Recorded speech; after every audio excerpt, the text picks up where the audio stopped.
Hello and welcome back to another edition of Carrie's Gardening Channel. So today is July 27th, 2021, and we're going to be doing an update on the eggplants growing in the greenhouse. I'm going to be showing you the tomatoes, some cucumbers, and then we're going to be going out to the mountaintop garden and I'm going to be showing you how that's doing. It's really been growing a lot, and I want to show you what it looks like.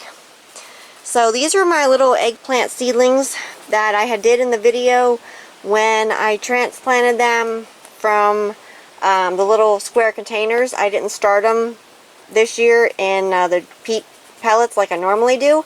I put them in containers and used seed starting mix and transplanted them. And they're doing great for me here. This one here is the Aswad Eggplant. So we did have a little bit of an issue with flea beetles coming into the greenhouse, which is very unusual. So we did hit them with some neem oil to get rid of the flea beetles because I don't want them in the greenhouse.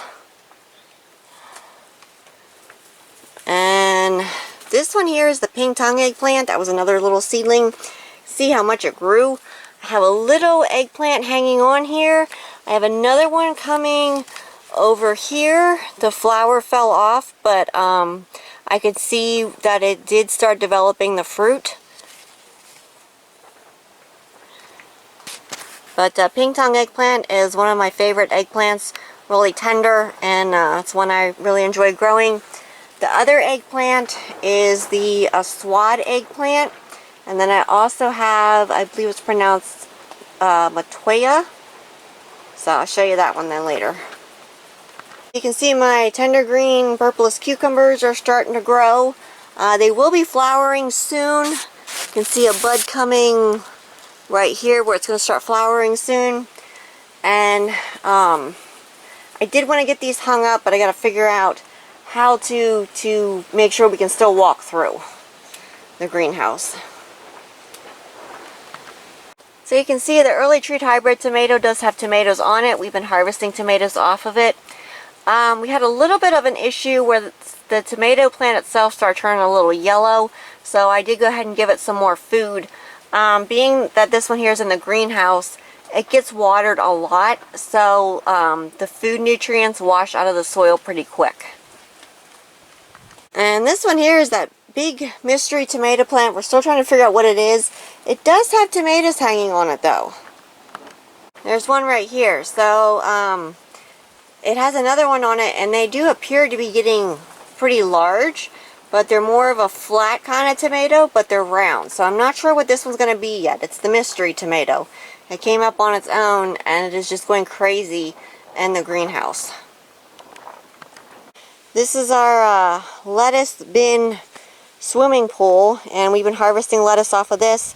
I had some lettuce today and a salad when I had my spaghetti for lunch, and that's really sweet lettuce, really tender, very flavorful. And we have our sweet potatoes growing over here. We did lose some of the starts, and when we did the video, like we showed, some of the starts weren't the best, and some of them we just lost them, but we do still have some plants growing. So it's time here to walk through the garden. So we've been harvesting our squash off here, and we've been having fried squash. And the squash this year is really sweet and tender. The bees were late coming, and so were the butterflies.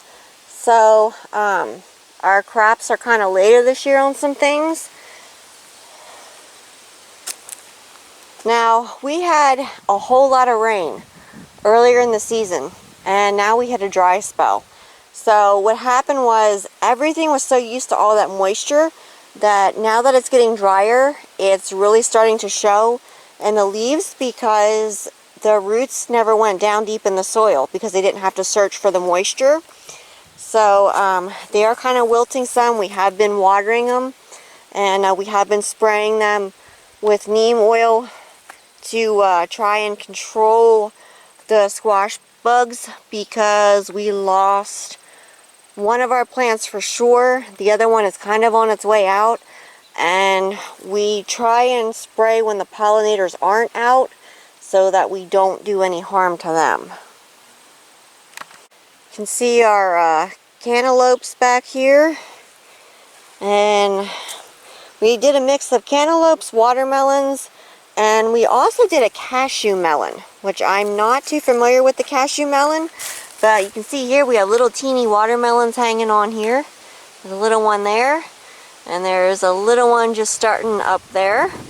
So we're trying to train them to kind of go on the fence so they don't go out into the garden all over the place. And we're going to support the fruits when they start coming on so that they don't break. Here's another patch of melon plants there. So this is the second batch of corn here. This is a later batch. And then we have our first batch over here. And this has multiple ears of corn on. And you can see more melon plants out through. There's some red beets there. And we did transplant some red beets. Now you can see there's some watermelons out there. There's the watermelons there. I believe those are the Blacktail Mountain watermelons there. I can't get to the tag. I can't get past this melon plant here too easily.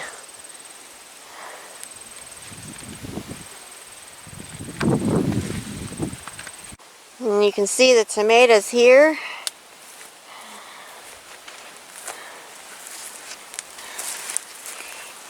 Just walk through here.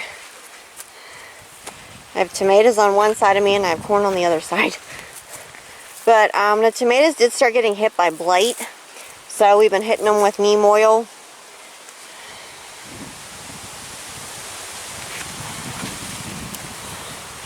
And we did get some ripe tomatoes off today.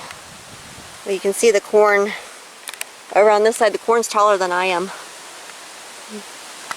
You can see some tomatoes there starting to turn ripe. This is the last year for the straw bales. They're pretty much gone. So that's going to be it for them. Trying to get through here.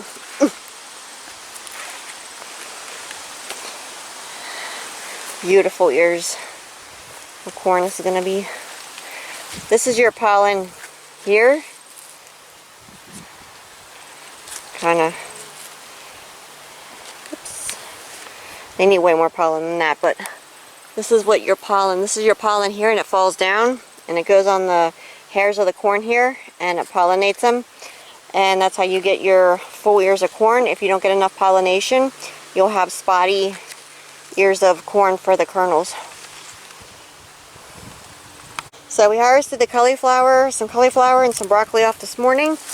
Now this cauliflower here, we're letting it blanch to let it get bigger and keep it from the sun damaging it.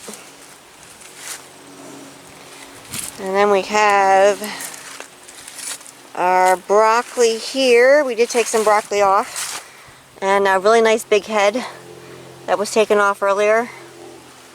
And I did do a video on our harvest, so you can check that out.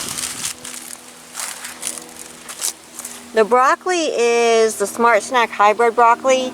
The cauliflower is the Snow Crown cauliflower. You can see here's one that was harvested off of broccoli, and these two heads here will get larger. We have our Brussels sprouts here. We have our cabbage. We're really having an issue with the cabbage worms and the cabbage butterflies. Are really doing a job on the cold season vegetables this year. So this got sprayed really hard to try and keep the cabbage worms under control. The Jenny Wren was trying to keep them under control, but they just got more than what she could even handle. So we couldn't lose our crop, so we had to spray them. A row of transplanted tomatoes there that goes the whole way. Let's see if I can get through here. Goes the whole way out to the end out there. And these were all volunteer tomatoes, so I don't know what they're going to be. But, we got more Tomatoes, we make a lot of ketchup. We eat a lot of spaghetti sauce, and we do eat like lasagna and pizza sauce and different things. So we use a lot of tomatoes. And I love stewed tomatoes, especially on macaroni and cheese. Those are really nice clusters of tomatoes there. These are the Rugby Transplants here. They need watered again. When the wind blows, it's just drying the soil out so much. You can see more volunteer tomato plants over there. And you can see the little watermelons there. There's another little one over there, but something happened to the stalk of that one. So I don't think that one's we're gonna get anything out of that one, but we'll see. And here's some more melon plants. My mom's been out here weeding the stuff. See, there's some more over there. So here's some red beets here. Now we did take some out. We did get some, we were one jar short of a whole pint thing for a canner, but we still canned them anyway.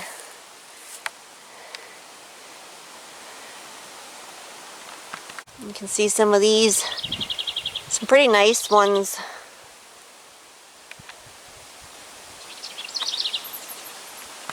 Now, despite them being really large, which I did a video when we harvested them, you can see how large they were, they didn't have, they weren't woody on the inside, so that's a really good thing. We have our garlic and some onions here. And we have some more onions over here. So you can see some more of the onions here.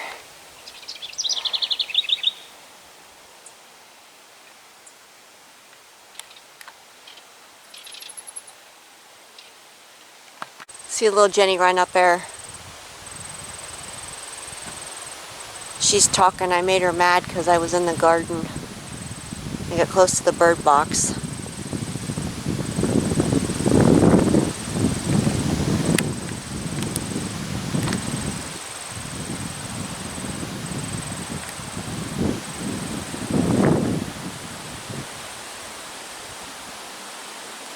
So the potatoes are pretty much done. A blight hit them this year, and we did get some off. They tasted really good, but the stalks are pretty much done from the blight.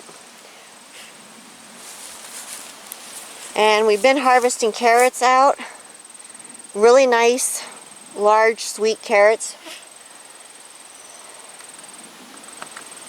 So I hope you enjoyed the mini tour of the greenhouse for the vegetables and the mountaintop garden. I did not forget about doing the video for the hollow garden. I just have to get a chance to go down there with the camera, and I can show you what that one there looks like.